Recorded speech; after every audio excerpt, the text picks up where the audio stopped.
நீங்க புதுசா modular kitchen பண்றீங்கன்னா, உங்களுக்கு இந்த டிப்ஸ் ரொம்பவே யூஸ்ஃபுல்லா இருக்கும்னு நெனைக்கிறேன்.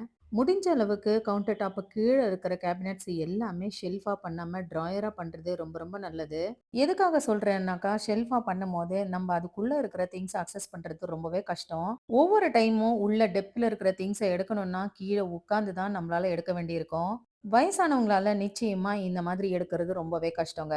இதே நம்ம ட்ராயரா பண்ணும்போது, எவ்ளோ டெப்த்ல நம்ம பாத்திரம் வச்சாலும், அதுக்குள்ள இருக்கிற திங்ஸ நம்மளால அக்சஸ் பண்றது ரொம்பவே ஈஸி. என்னோட கிச்சன்ல பெரிய பாத்திரம் வைக்கிறதுக்காக இந்த மாதிரி ஒரு கேபினட்ஸும், சிங்க்கு கீழ இருக்கிற கேபினட்ஸு, அது மட்டும் இல்லாம கார்னர் யூனிட்ட தவிர மத்தது எல்லாமே நான் டேண்டம் பாக்ஸா தான் பண்ணியிருப்பேன். இந்த மாதிரி பண்ணதுனால, எவ்ளோ டெப்த்ல இருக்கிற பாத்திரத்தையும் என்னால ஈஸியா அக்சஸ் பண்ண முடியுது. கீழ உட்கார்ந்து எடுக்கணுன்ற அவசியம் இல்ல.